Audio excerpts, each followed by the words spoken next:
Hello there, my name's Neil David and I'm the host of Eurograps Express, the podcast exclusively dedicated to the wrestling of Europe. If it's wrestling and it happens in Europe and it's good, we talk about it. Whether it's Rev Pro, Progress, WXW, Passion Pro, Pro Wrestling Chaos, Pro Wrestling North, we don't care, we talk about them all. If it's good and it's exciting, I want to share it with you.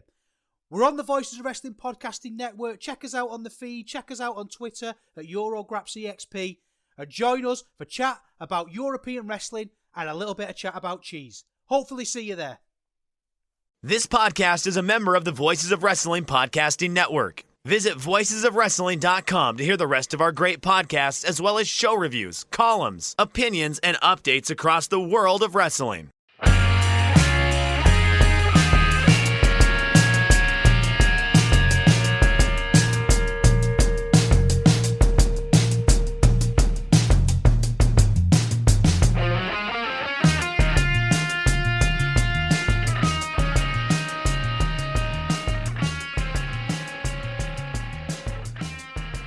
Hey kids, you like professional wrestling? Well, we like professional wrestling too.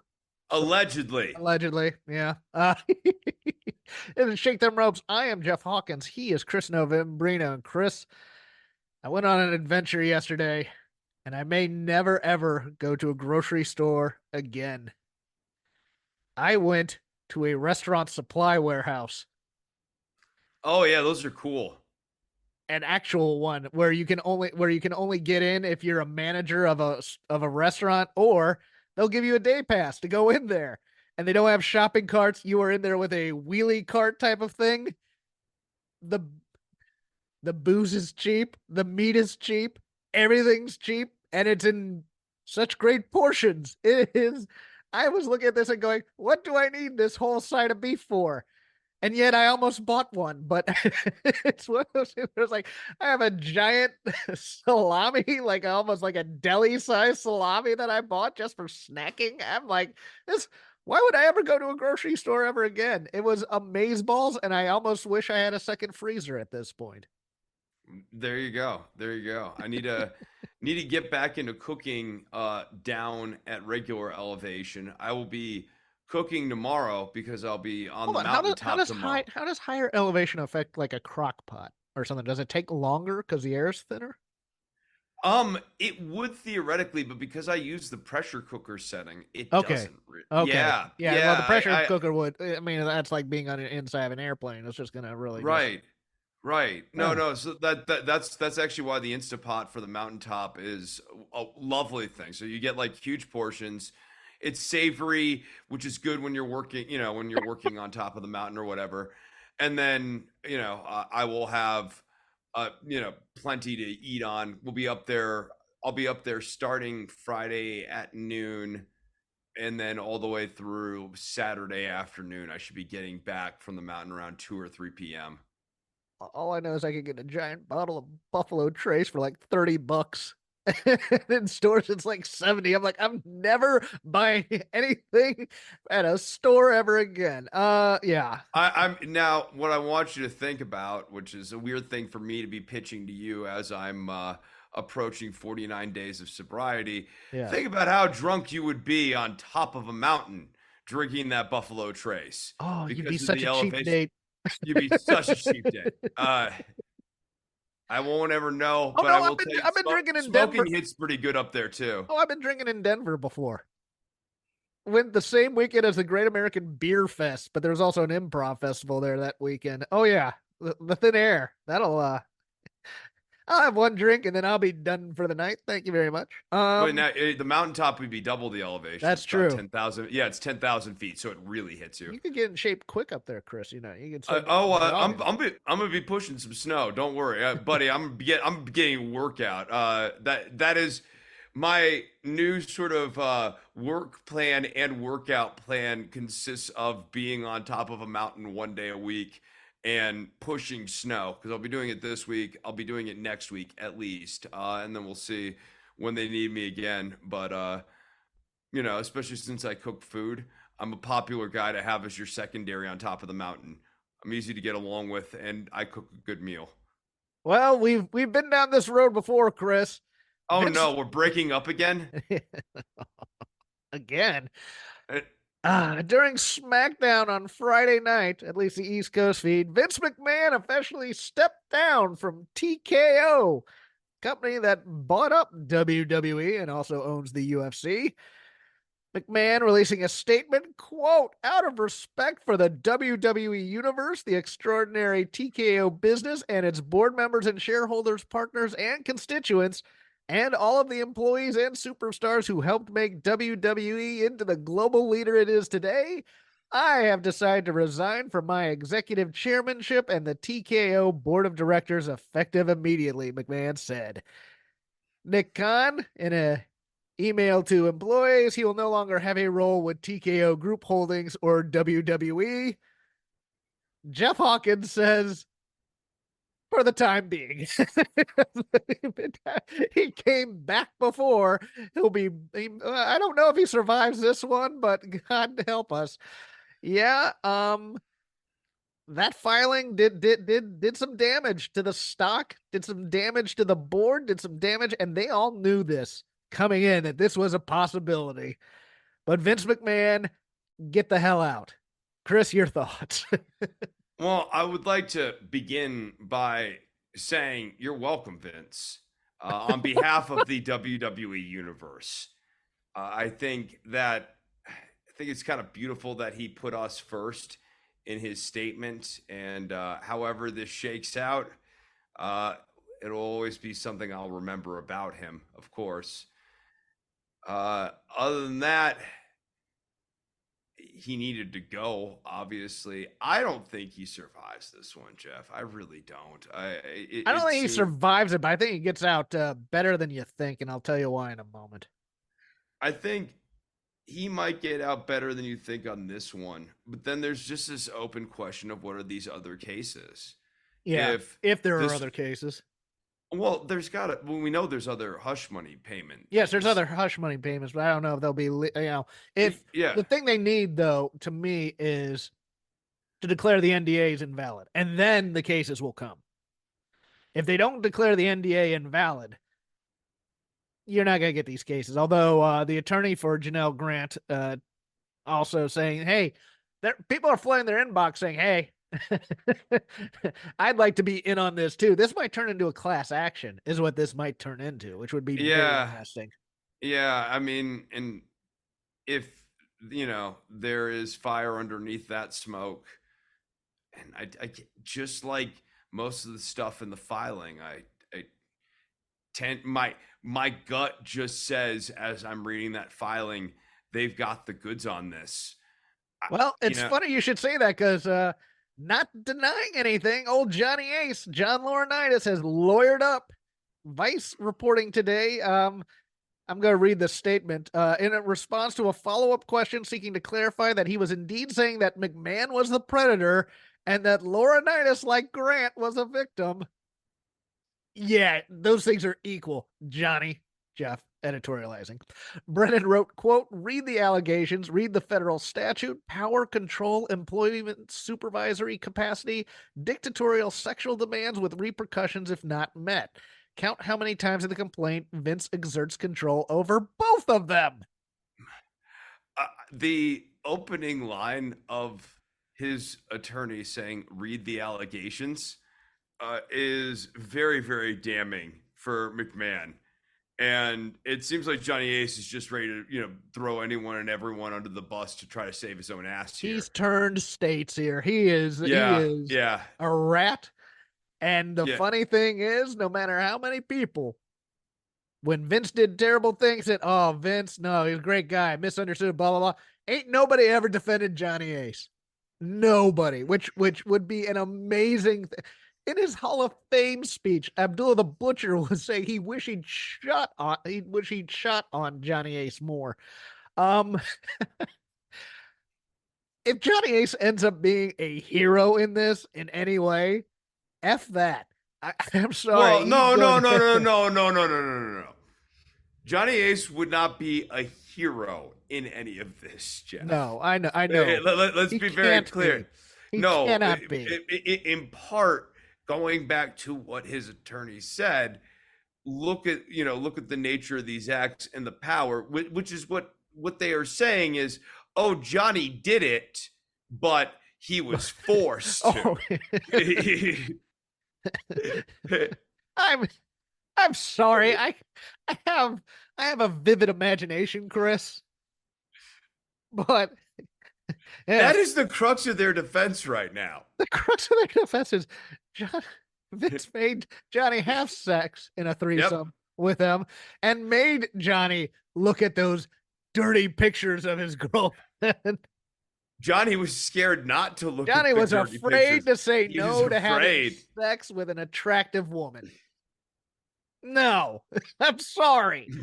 I can't get over that hill. That's just like, he did it, but he didn't enjoy it ever. But for real, if you're McMahon's attorneys, you have to be gulping listening to the opening salvo of Laurinaitis. Because he didn't deny it. He didn't deny any of it. The opening salvo of Laurinaitis' attorney is Johnny did it, but it's bad and he's sorry. It's a lot like that Aqua Teen Hunger Force episode where Master Shake dumps all of the oil and he has to go to tree court and Frylock's trying to defend him. And Frylock's like, what's that thing where he did it, but he's sorry? And then the tree judge is like, evisceration by 1,000 branches of a mighty oak. That is the most on brand for Jeff, and yet arcane / weird reference I think we've ever had on this show. But that is the Laurinaitis defense. It's the Frylock defense. Unless Vince literally had a gun to Johnny Ace's head while they were all naked.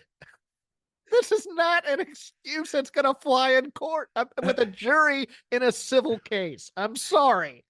I want to make it real hold on, clear. hold on. Laurinaitis is going to be liable possibly in this suit if he offers criminal proof of some kind.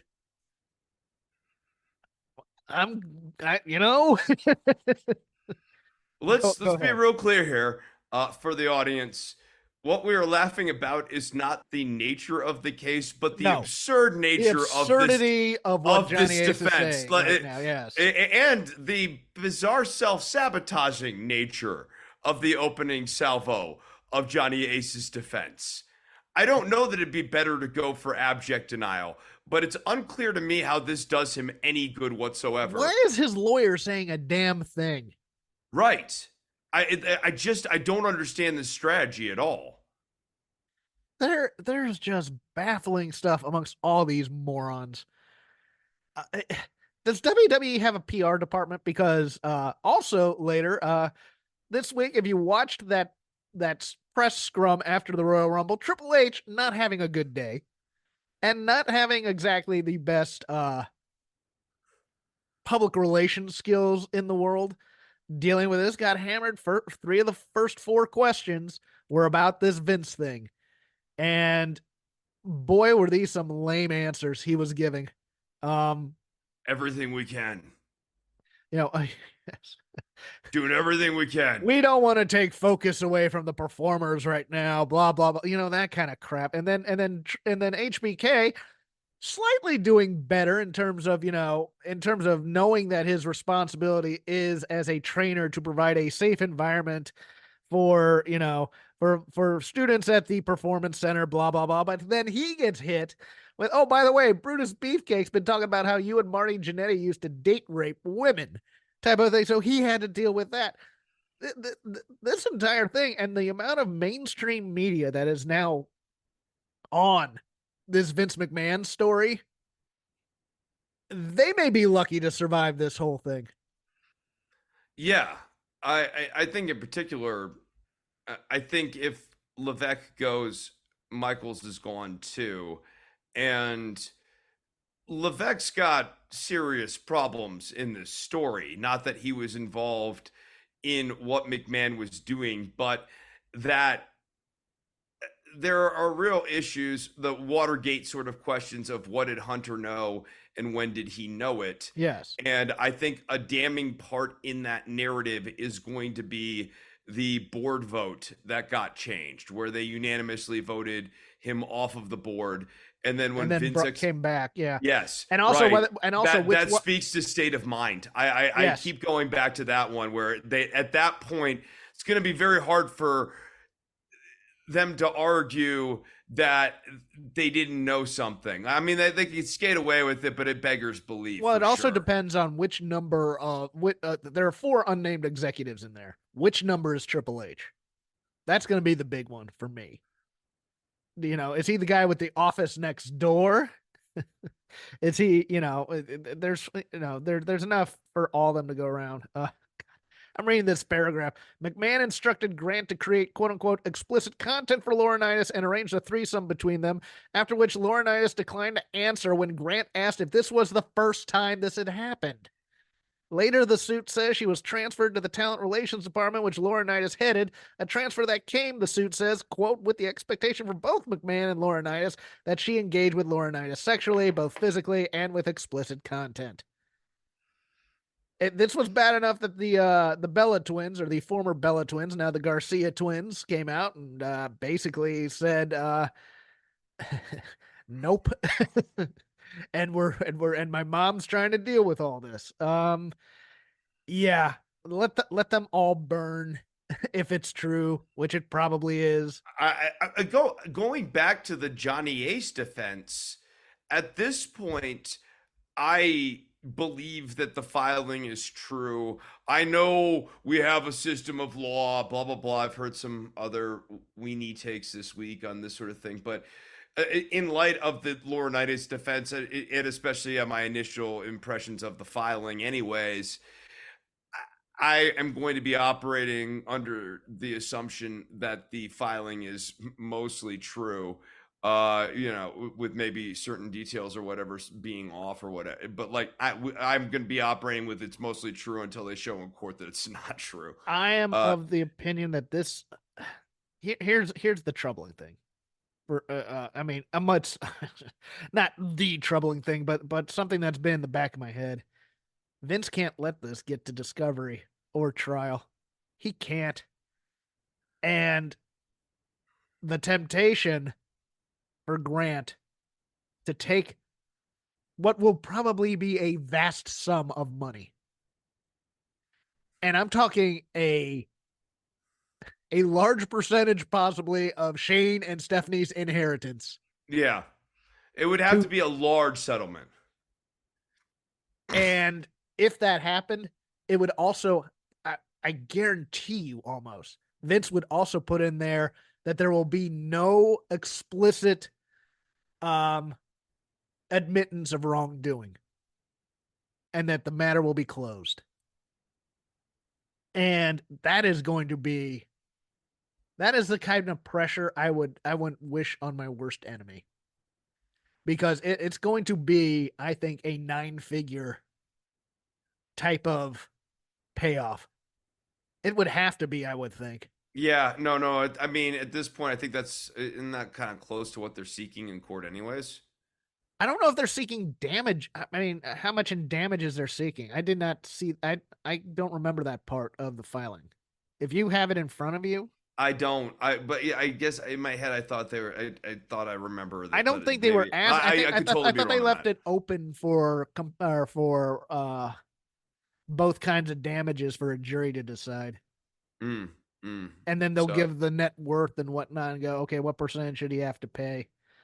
But boy, if I have FU money, I'm 70 something years old going on 80. Shane, Stephanie, nice knowing you. You don't get the second house. Okay. I'm giving a check and I have 6 zeros on there and maybe 2 others in front of it. And I go, how much do you want? And Vince McMahon's going to be the type of person to do that type of stuff. That'd be one more way. That'd be one more way for him to exert power. Yeah. Like he would actually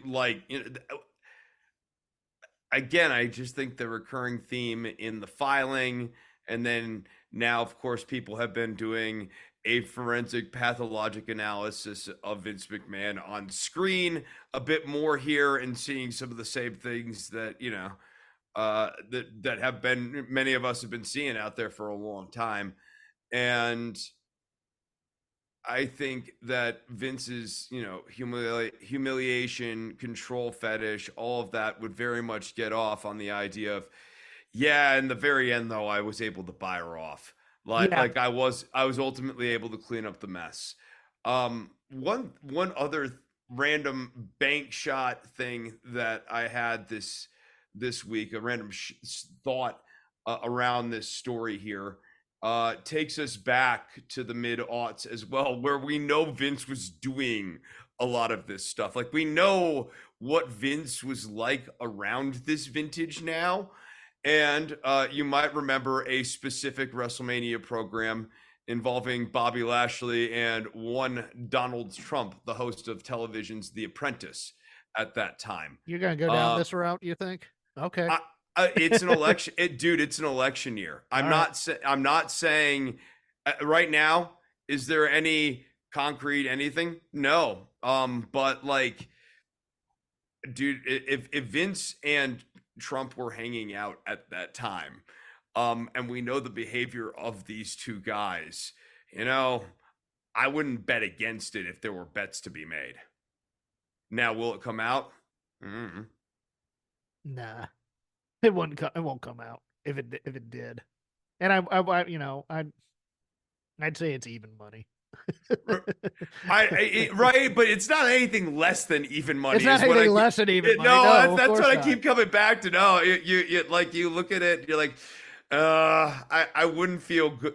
There are others in that circle that I mentioned that I go, oh, now I have to wonder. And I mean, even like Lance Storm's wondering about the property manager who sent her to Vince. I think that's, last week I expressed some degree of sympathy just on the initial reading of it, but I have questions on that. And yeah, look, these people all operate in rings. You know what I mean? Like they, that's the other thing is they seek each other out. They have like a little community of this. So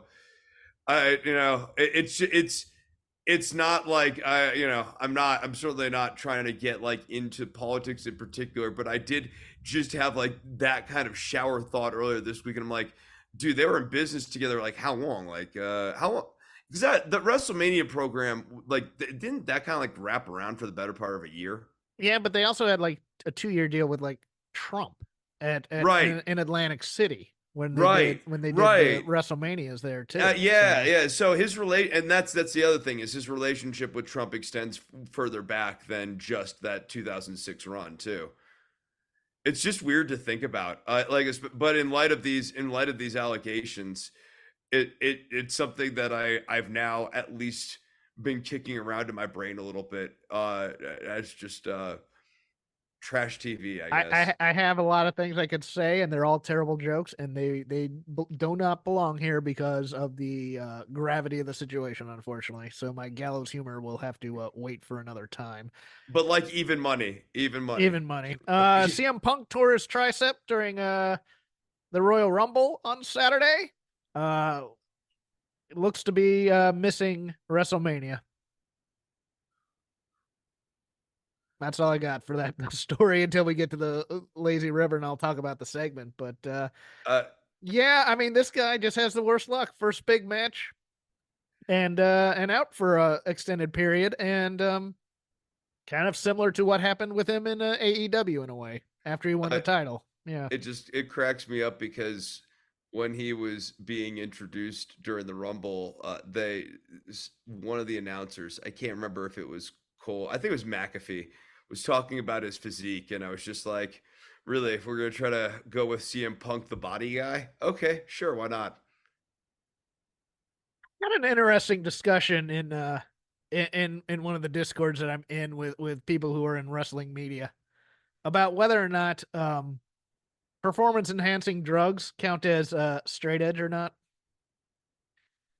Let's put it this way, there's a certain sect of straight edge that thinks that there are some things that are still okay to take. It was just one of those things that you kind of go, because it's a type of injuries that are like that, and it's like, but Yeah. I don't see Punk as that kind of guy. To be honest with you, I do think he takes it seriously. But man, if it came out like, oh yeah, no, I was taking an anabolic steroid or something like that. I mean, would that just kill his entire straight edge aura, and just everything he was saying was a lie the whole time? It's just one of those weird things where if it ever came out, it's a hypothetical. I'm not implying anything. I don't know anything. I don't. I mean, like yes, but he's also so gifted on the mic that he could Yes, then turn that into a great heel run, where it's yes, he like, could. He could. yeah, I that say put actually, him on commentary. Don't make him go away. Just send him to NXT and let him put over the young kids or something instead of Booker T, who is dreadful. But speaking of which, your commentary team for SmackDown: Corey Graves on play-by-play and Wade Bennett on color. Okay, why are we not elevating Vic? Because he was on Raw once before. I don't get it at all. Wade Barrett, yeah, well, not Bennett, Barrett. yeah. Stu Bennett. Stu Bennett is what he does. He goes by now. Thank you. Yes. Yeah, and uh, Graves and Bennett have some decent chemistry, and Graves can do the kind of play-by-play straight man thing. Like, it's it's all right. And Pat It's all right. McAfee's back on Raw, and I like Pat, but boy, he wasn't watching the product at all, and he is overextended right now, and a bit overexposed, to be honest with you. Yes, yes, on both fronts. Yeah, I mean, he was dreadful on the Rumble. I hate to say that because I like him. I mean, his excitement is great, but I'll give you a reference here. Do you remember the short love affair WWF had with Art Donovan, the ex Indianapolis Colts lineman who Dave Letterman loved bringing on, and he was kind of like a little bit weird. Yeah, yeah, I kind of remember this. Yeah, Yeah, he vaguely. was doing a lot of the same lines as Art Donovan, like, how big is that guy? How much does he weigh? Kind of a thing. And I'm just like, dude, you're lucky you have goodwill right now because you are stinking up the joint. Oh, over in AEW land, Dynamite, 818,000 viewers for Dynamite on TBS. Lowest audience total the show has done since January 10th. I don't know if that's really, I don't think that's a thing, Dave, but okay. It's the lowest they've done in Wow, 2 weeks. wow! A deep analysis there. Jeez. But, Dynamite, you know, it's a number that really gives us context, right? Dynamite drew a .26 rating in the demo, 18-49. Meanwhile, Collision, 300,000, .06 up against the Rumble. Again, and this will lead into the Lazy River. We'll get into the Rumble and stuff first, but dude, they barely drew 2,000 in New Orleans with Chris Jericho, Jeff Hardy, John Moxley, Adam Page, and Swerve Strickland. So you had your member berries nostalgia acts that you could see. You had your current stars that they're hyping, and Samoa Joe, and your future. And it couldn't draw 2,000 in a major metropolitan area. I am gobsmacked. I'll have a lot more to say about Dynamite during the actual Lazy River, but anything quick or anything you want to wrap up out of any of those things I just said? I mean, I think it's the attendance numbers that are particularly scary for AEW. You know, when you're looking at the downward trend in viewership, okay, 818. They've done worse, but you know, the expectations for Dynamite to me have always been this is a show that in order to be like a upper echelon company, right? Like not like a straight up competitor to WWE, but like the true alternative. The benchmark to me has always been 1 million. Dynamite should be able to get 1 million. And to me, something's off with the sauce if you can't get 1 million.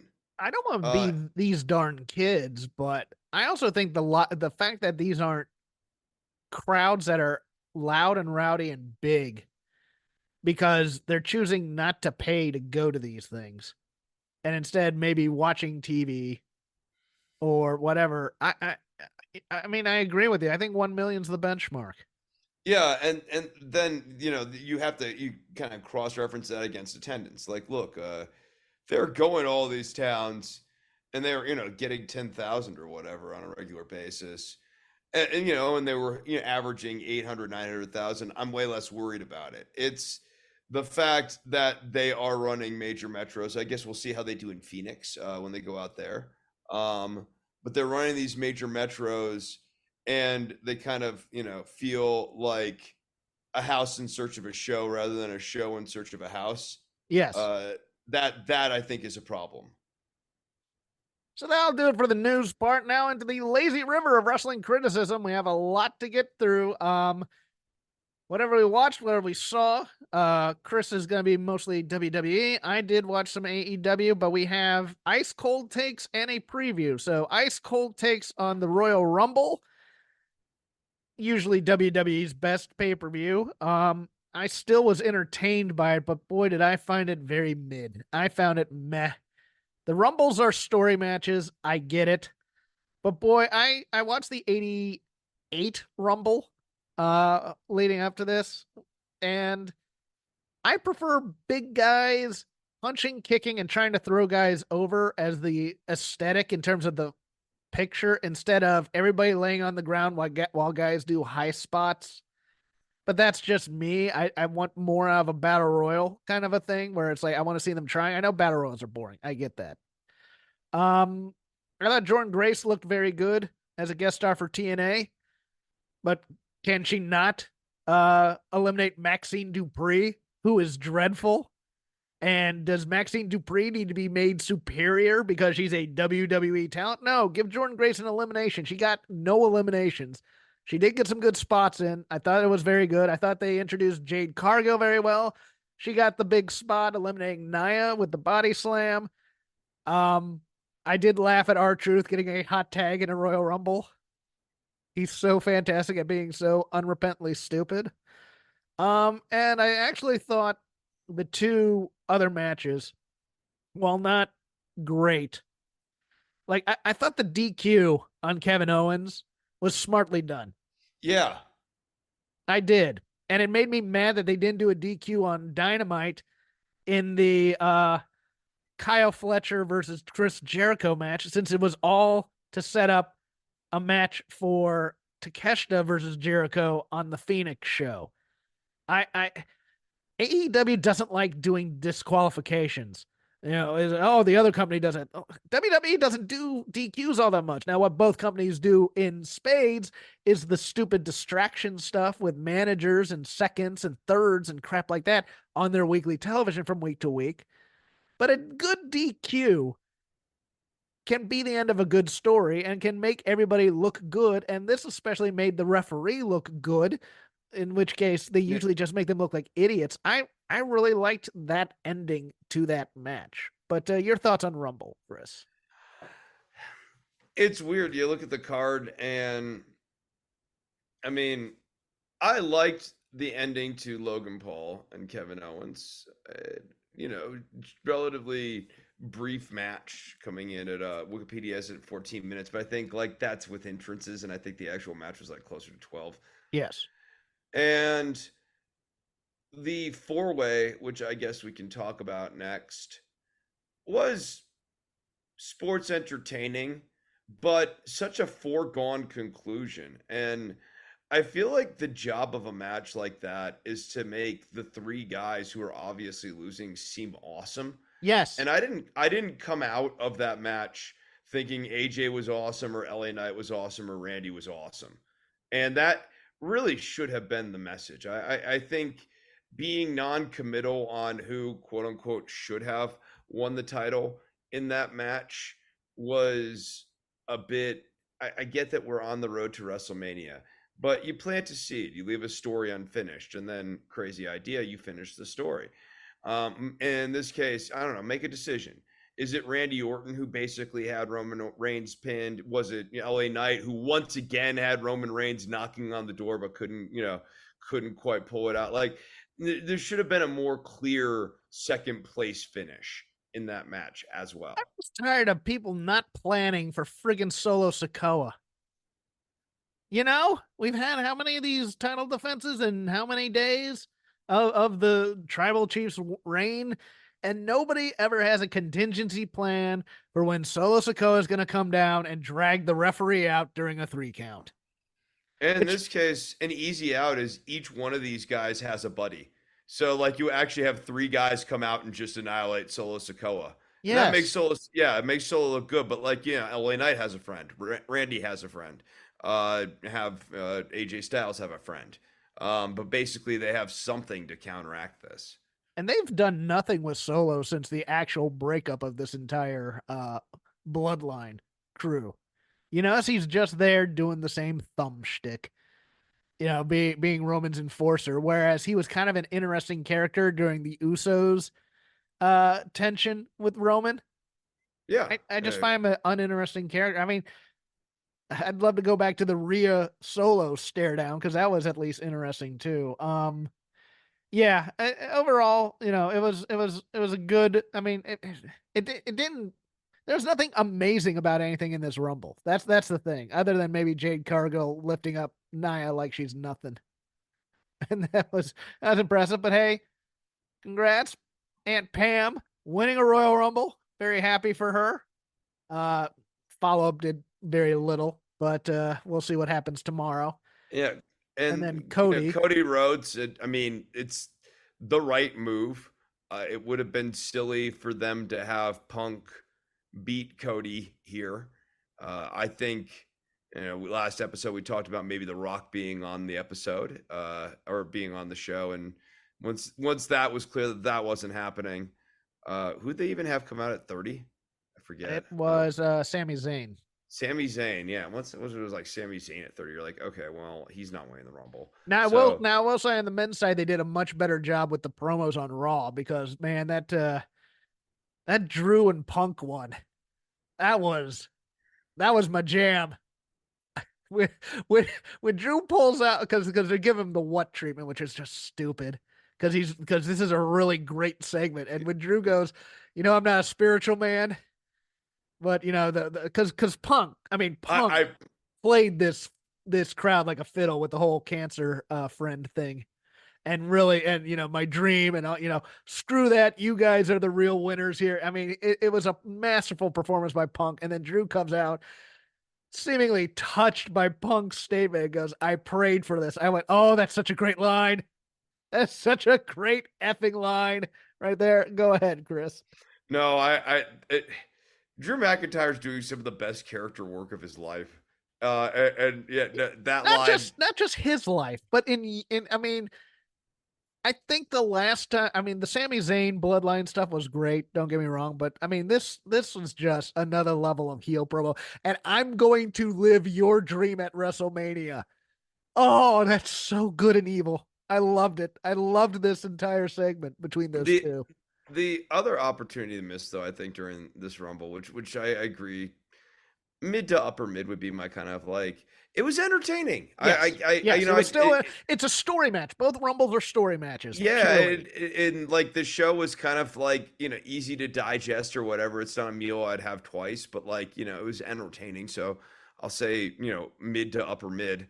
But Sami Zayn, if this company had a little bit more narrative discipline, especially with him coming in at 30, it would be real interesting to have told the story with him being a dark horse and saying like he has his own story to finish with Roman Reigns. Yeah. But like Cody is so obsessed that he's got this story, but Sami Zayn predates Cody's story, and like I think there was a much better opportunity to make this like a showdown between like Cody, Punk, and Sammy, all 3 of whom legitimately have stories that they want to finish. Well, And, it's like, interesting you say that because I think it also leads into the problem that they had with this Cody Seth promo, which I also thought was really, really good. But Seth is talking about Roman's title as the political title, as it's one of those things where if Seth had creative freedom and if we could have sat down there and talked about this, Seth should have looked at Cody and said, you want to fight me because you'll be fighting a guy who wants to fight you for a title instead of the guy who always cheats, instead of the guy who always looks for the cheap way out, instead of the coward that Roman Reigns is. But you can't call him a coward because then everybody gets a little bit nervous about his legacy and stuff like that. But really, Seth Rollins needs to call Roman Reigns a coward to try and lure Cody and really fire at home that Cody wants to pick a guy that he wants to have a knockdown, drag out battle of wills with, as opposed to this other guy who's going to be bringing Paul Heyman and Solo with him. It was just something that rang hollow to me the whole time because, and even though, look, Cody sold it well because Cody chews the scenery like unlike any other superstar in WWE right now. But Seth needs to be more manipulative here, and he's not allowed to because he can't go after Roman. Yeah. And there's also this question, and I think, it's like, what is Seth's end game here? Like, why would Seth want this? Why would he want Cody? Yes. Why would he want Cody to pick him? I think it's probably because he's trying to elevate that title. Yeah. No, I get.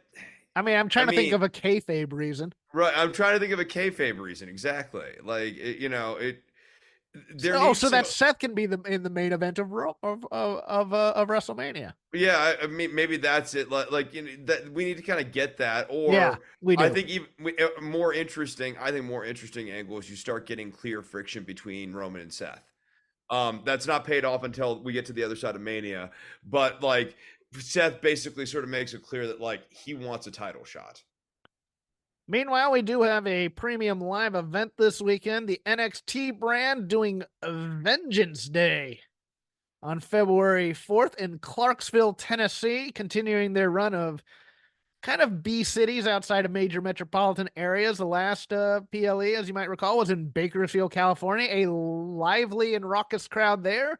I assume Clarksville, Tennessee is going to be the same. Right now, a 6-match card.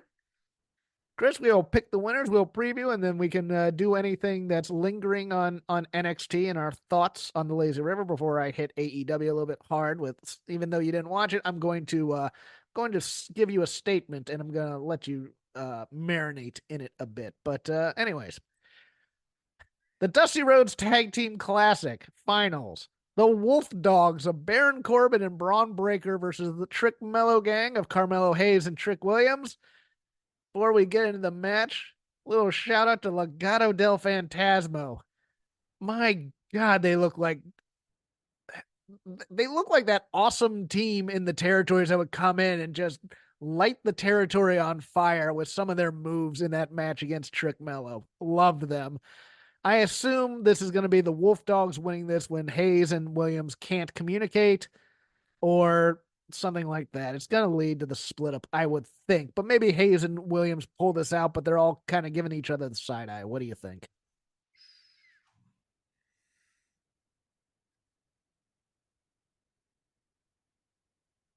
Chris?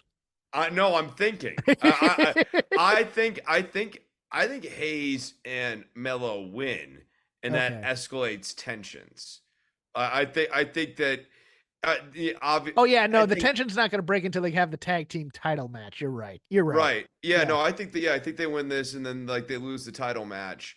I think what ends up happening is it's got to be that Mello attacked Trick here. I think Mello's been lying, like that. The way they've blocked this out so many times earlier.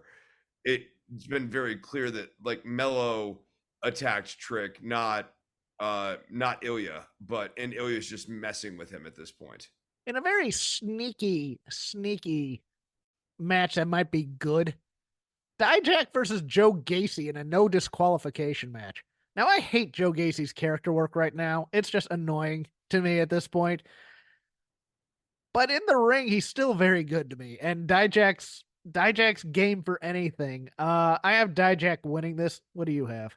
Yeah, I'm not crazy about Shtick Foley, but Shtick Foley?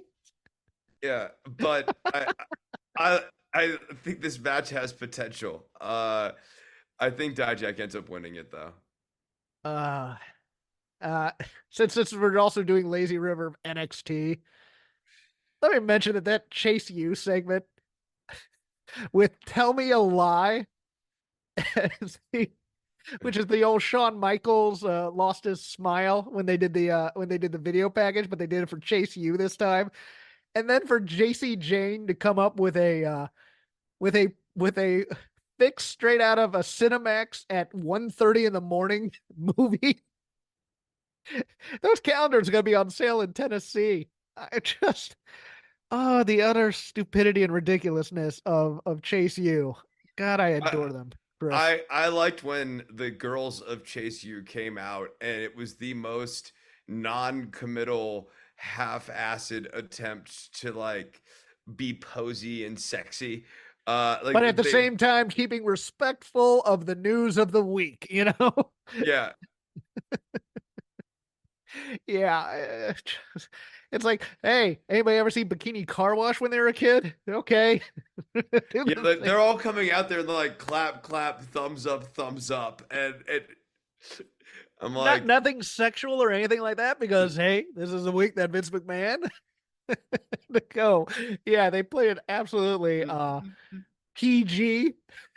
and to be clear, I appreciate the thought put into that. Yes. But the actual subsequent art resulted in this uncanny valley thing where these people are coming out and acting in a way that's Oh, it incongruous was awkward with as the hell. actual skit. Yes. Yeah. Yeah. The family of Tony D'Angelo, Channing Stax Lorenzo, and Adriana Rizzo versus Out the Mud, Lucian Price, Bronco Nima, and Jada Parker with scripts. I think Out the Mud gets this.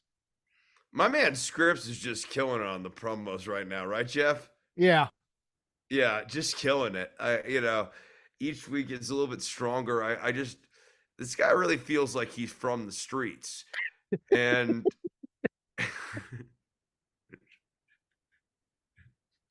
if I had a if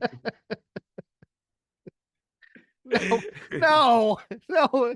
It's like it started out good and now it's just getting into try hard territory. these promos they remind me of Chris, what you was sound more from the streets than Scripps does at I, times. if I had a friend who was from the streets, I'd want him to sound like Scripps. That's such a McMahon move, though, where it's like, the racial epithet term he used to Eddie Guerrero when you have to blanket up a bit. Yeah, that's what it feels like to me. It feels like there's a lot of Vince still in this product, um, on a lot of levels. To be honest with you, This type of faction feels really dated. I derivative. think It feels derivative as hell too. yeah, derivative, dated.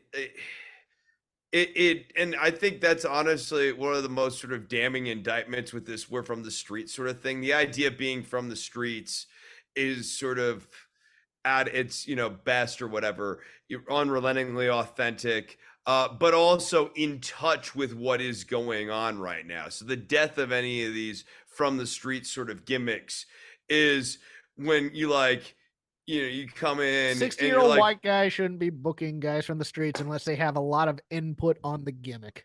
right. I dress up in like a wife beater and start calling myself Johnny Knuckles or something like that. Oh, like the family?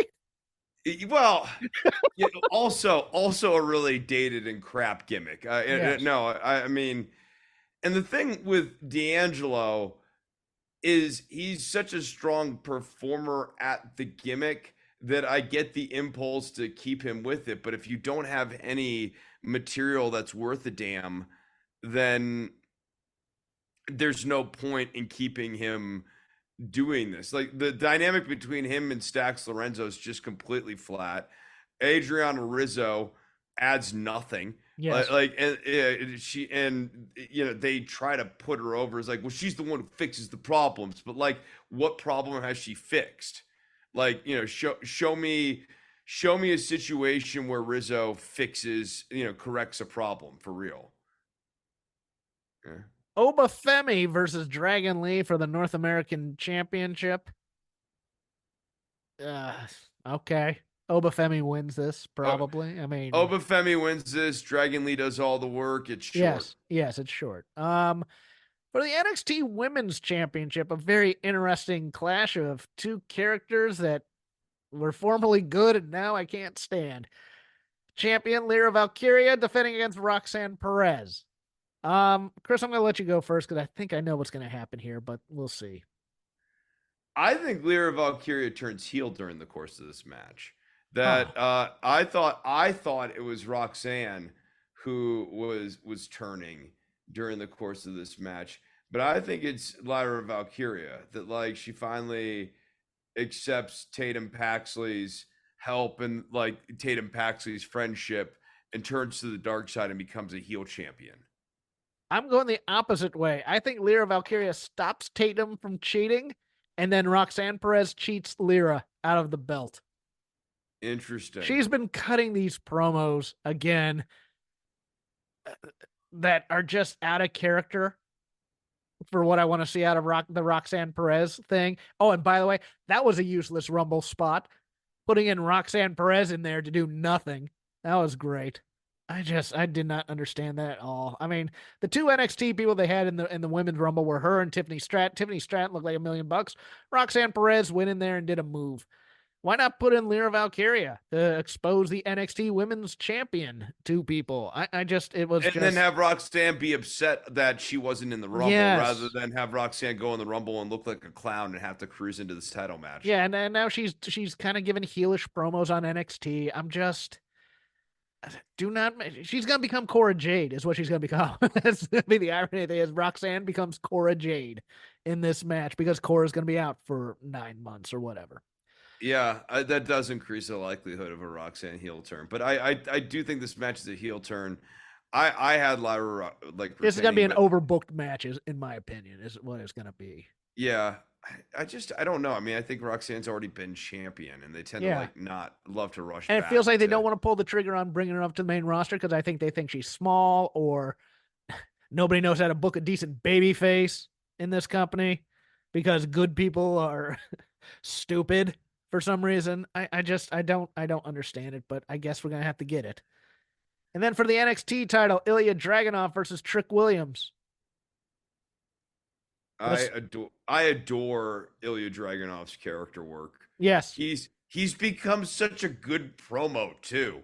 In addition to being such a good in-ring talent, he's now a very interesting he knows how to play You Can't Quite Trust Me. Right. So perfectly in his second language. He hits the tone just right.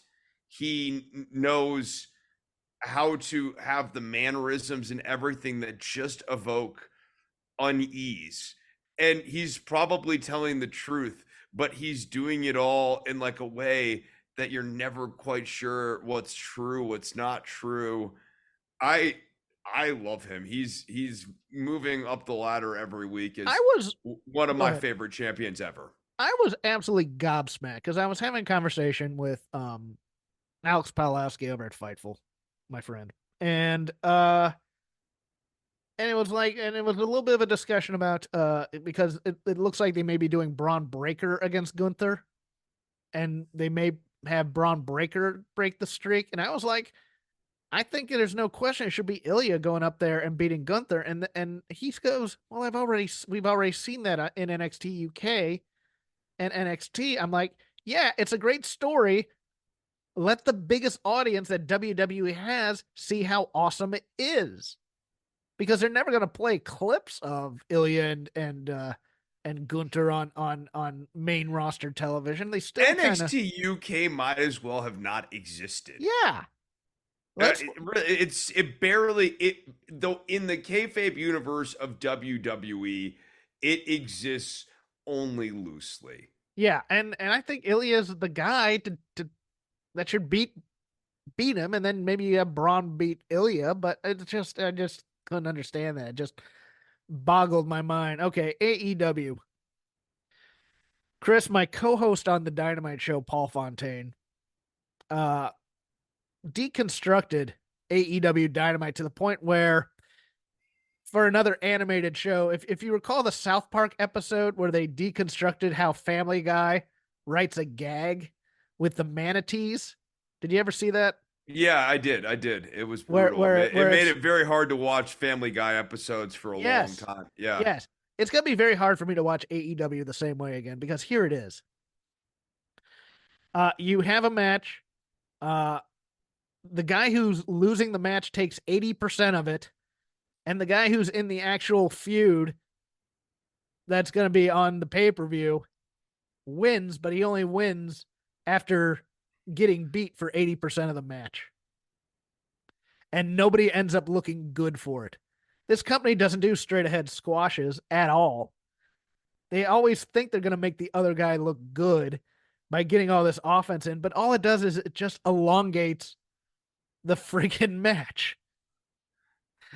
Why does They Wardlow have to go waste 50-50 with Commander, who absolutely slaughtered Wardlow on that top rope move, and his knee drove right into Wardlow's throat? Commander has no upward mobility in terms of what he can be right now. Why can't Wardlow kill that guy? You know, it's just one of these things. It's every like all of Brian Keith's matches, all of Trent Beretta's matches, all of Action Andretti's matches. They're all those. I'm going to take 80% of this match and then I'm going to lose, and it's just especially with Wardlow, you really feel it. Where it's like, what is Trent Beretta doing getting this offense in this match? Wardlow should be on a strong push, which is actually it should be his catchphrase. Like that should be on the t-shirt after all of these years. But once again, we are pushing Wardlow. This is actually the worst push of him yet. yes. Because at least in the earlier pushes, he was doing lots of jobber guy matches and sometimes multiple jobber guys. And now he is getting squarely in the mid card guys, but having competitive matches in which he ultimately prevails. And yes, his final 20% feels like he's gone on special and he's annihilating the opponent and really making a statement, having, like, but it also feels like, to use the wrestling video game analogy, you were kicking your friend's ass for most of the match, and then they got lucky and randomly got on special, and then hit you with like the razor's edge 4 times in a row. Yeah, they reversed the move real quick, and then they built up their thing and hit you with the finishing move. But that's It doesn't feel like your friend beat you real soundly there. It's just that like once your friend kind of fluked that moment, that like then they got gratuitous and made sure to hit their special on you 3 times before they pinned you. The video game thing is apt because I'm also just, and this is true for both companies, but in WWE I don't expect it. But in AEW, it's apparent. These matches are emotionless. There's no heat to them. It doesn't feel like they're trying to fight each other. It feels like a video game in so many ways. And I'm tired of these heatless slogs of matches where we're just doing moves until we get to the pin, the finishing sequence, or somebody kicks out of a finisher, and then we get the pin. It's make wrestling real again in terms of let's pretend it's real and pretend that these are guys fine. Because the two best things in wrestling for me this week were the 2 beatdowns, one on Raw, one on Dynamite. Dynamite, a bunch of CMLL guys came in and beat the crap out of Moxley with kicks and stomps and things like that. And the Judgment Day beating up R-Truth was a fantastic beatdown. I don't want to see RKOs out of nowhere and stuff like that. And I want to see gangs of dudes try and physically hurt a person and put them out of wrestling type of a thing in kayfabe, so to speak. Nobody hates each other. It's except for Hangman Page, who has lost 2 matches to Swerve already. And for some reason, Swerve goes, okay, I'll give you a third. When there's no real reason to, other than we need it for the narrative completion. I mean, we should have thought of something that Hangman could do to really get under Swerve's skin to then give him the third match, but there wasn't any of that. We had another Deonna Purrazzo match, Chris, with Tony Storm on commentary. Can you imagine where all the focus was on during this match between Deonna Purrazzo and Taya Valkyria? I'll give you a clue. Wasn't on Stu. Oh, okay. I mean, I was gonna say that I thought that in particular, as of late, Taz has done a fantastic job balancing humor and focus and attention in the ring. I'll tell you something though. The opening match, it was Moxley and Jeff Hardy. Which again, for some reason, Jeff Hardy is getting another high profile match on Dynamite for the third week in a row. There was no jokes. They were playing it straight, and it's like it was almost like there was a dictate from the head office. Hey, call this, and it was fantastic. Taz was calling, psychology and why you use moves and things like that. Excalibur and Tony were calling the action. It was a pleasant experience to watch the match. And then as soon as that match is over, it's time for Yuck Yuck Town again. And Jokebox Jones over here doing his thing. I was like, ah. And look, I like Tony's. Go ahead. A little bit of levity during the show is fine and would be welcome. But it gets to the point where Taz is more focused on his next punchline than the next clothesline. That's good. That's solid. No.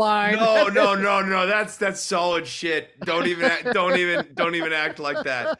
I don't want to hear it. Well, okay, we finally have Tony's gimmick now.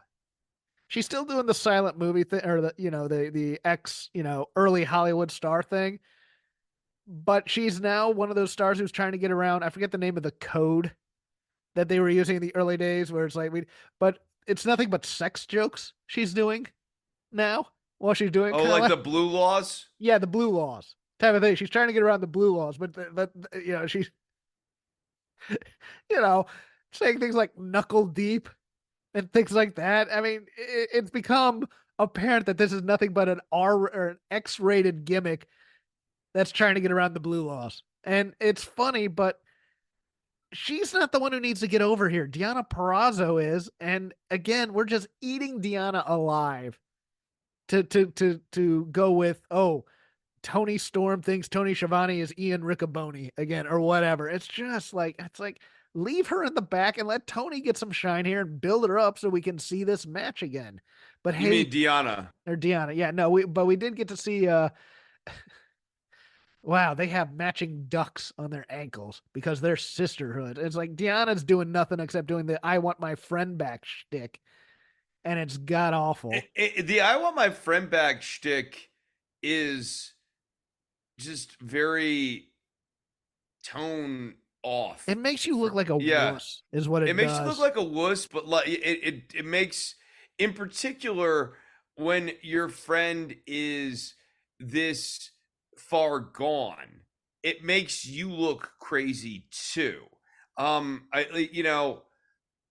think I've been in this situation where you want a person back, a friend back, or whatever. And there's one I knew back in Texas, and he was so far gone. At a certain point that if I had, stayed in the picture or whatever, and I wanted my friend back, it would make me look crazy. And that's kind of where Deonna Purrazzo is. It's like your friend now has gotten so off the, kind of gotten so loony here that she, thinks that everything that she does needs to be shot in black and white. What are you doing, Deonna? And also during this match, they hyped a match for, I think it's Rampage or Collision. I can't remember which one of the two, but I'm going to give it to you verbatim. And then I want you to tell me who you think they're plugging here and who do you think's going to win the match. Queen Aminata back in action facing Willow Nightingale.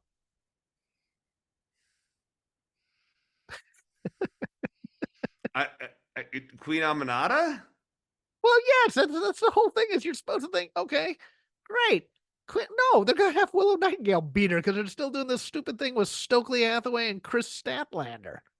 Unless Stokely is going off with Queen Aminata, it's just the wrong way to plug something to me. It's like, I love Queen Aminata. I think she's great. I wanted her signed badly, but and then you go, and she's facing Willow Nightingale, who you've been giving a push to of late with all the. It's just, I mean, it might be what are her we turn to doing? heel. Yeah, I don't know, but I'm going to give them a little bit of the benefit of the doubt. I was still mad that they didn't do the DQ on the Callis family. I had forgotten that they were setting up for a Takeshita versus Jericho match in Phoenix. And so they have Kyle Fletcher versus Chris Jericho, and it goes way too long. It's in the middle of the show. Chris Jericho wants to do a main event type of match, and Kyle Fletcher's getting all the offense. Once again, 80% of the offense is Kyle Fletcher in this match, and Chris Jericho is still hungover from his cruise or something because he's in slow motion. And yeah, and instead Chris Jericho just beats Kyle Fletcher. It's like, what? You're ROH TV champion, but not for the TV title. Just clean and a non-title match. It was baffling. And even as baffling was the dealer's choice for selection. Now, Toa Leona, fine competitor. Again, probably doing too much as a monster going up against Hangman Page. But again, got 80% of the offense and loses. But then Hangman Page, who they tipped this off on Friday, you can pick anybody in the world you want to take on Swerve Strickland. Anybody. Mike Tyson. To hit him or whatever. You pick Rob Van Dam. But it's a no DQ match, so I guess that makes it okay. You need to logically make these things make sense. Like, oh, Rob Van Dam came to me and begged me so I decided to use my one thing to give it to something. Give us some narrative clarity on these types of decisions and things like that. Much like, hey, when you have a legend enter the Royal Rumble, it's because, oh, WWE reached out to him, because otherwise it doesn't make sense that you're having surprises in the Royal Rumble. Which is why I liked this Royal Rumble more than most people who wanted more surprises. I'm like, no, it's logical not to have surprises in the Rumble unless you can think of a good reason why the front office would want that guy in the main event of WrestleMania. That's all I want, is better storytelling and more heat. But hey, that's me. Sorry, I've ranted for a bit, Chris. Any thoughts on things you didn't watch? No, I mean, I think we have more or less succinctly talked about the Dynamite formula at length, and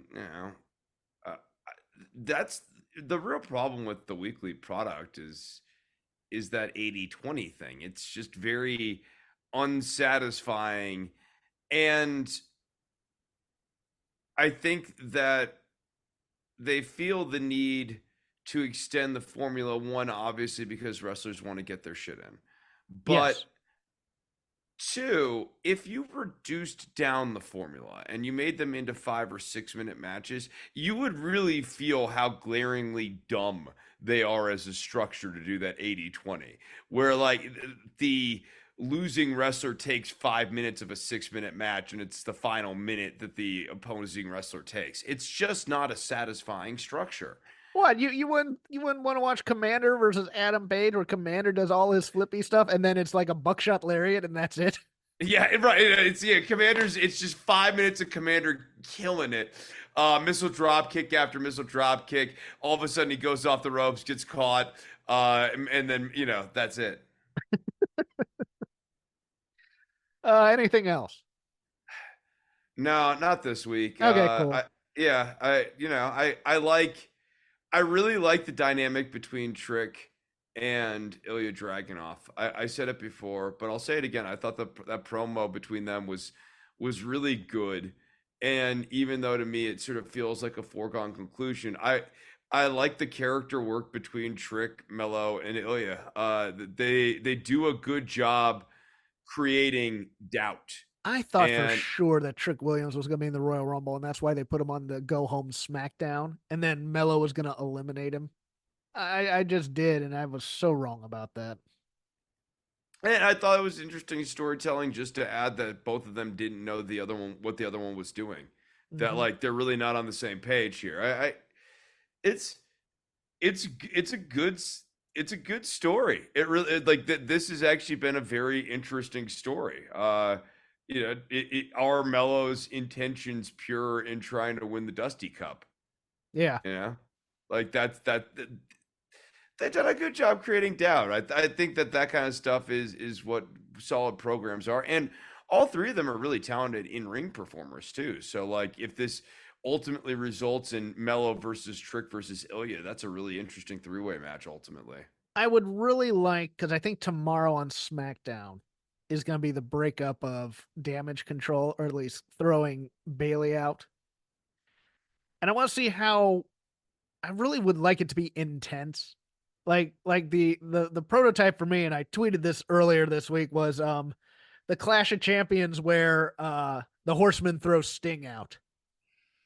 Kind of a thing for winning Future Shock and then wanting the world title shot against Ric Flair. And Ole's like, you're no longer a Horseman. You never were a Horseman, type of a thing. And I think Dakota Kai could get to that level with Bailey. I think that'd be kind of an awesome way to do it. And then they just beat her down and she just decides, all right, screw it. I'm going after EO. It's just the Monday follow-up was so... I thought that was weak sauce. I really did, with Nia beating up Rhea and all of Damage Control kind of cowering at it. But we'll see. You can follow me at CrapGame13. You can follow the show at Shake Them Ropes on Elon Musk's X, formerly known as Twitter. Chris does not do that kind of childish stuff. He is instead on the Instagram at DOCTOR_NOV. We are part of the Voices of Wrestling Podcasting Network. Podcast for all of your wrestling criticism needs. You've seen the lineup. It's very, very good. I am also on Fight Game Media doing the Dynamite show live 20 minutes after Dynamite ends on YouTube, and then the next day in your audio feeds. Myself and Paul Fontaine thoroughly deconstruct all things AEW, especially that Wednesday show. Chris is shoveling snow and giving tours and giving guitar lessons. He's going to plug his stuff now. Yeah, if you're in the market for snow or guitar lessons, I'm the guy. Also, if you are interested in watching me develop out and restore a Daisy Rock Mojo Jojo guitar, go and follow me on Mojo Jojo. Dude, I'm so excited. Like when this thing's done, it's gonna sound awesome. But just like to have a Mojo Jojo is very, very exciting. So follow me on Instagram if you want to see me restore a guitar and bring this thing up to extreme glory at DOCTOR_NOV. We'll see you next week. Cheering at pro wrestling shows in Japan is back, and 2023 is already shaping up to be a big year in the history of pro res. That's why you should listen to the Emerald Flow Show. From the Royal Road to the Green Mat, Paul and Gerard take you into the world of All Japan Pro Wrestling and Pro Wrestling Noah. Not only do we analyze events, but we examine business, who is getting over, what angles are working or not. Occasionally, we take a look at other Japanese promotions like DDT and Zero One. So if you're looking for more coverage of the world of Japanese wrestling, check out the Emerald Flow Show on the Voices of Wrestling Podcast Network, available on all of your favorite podcast apps.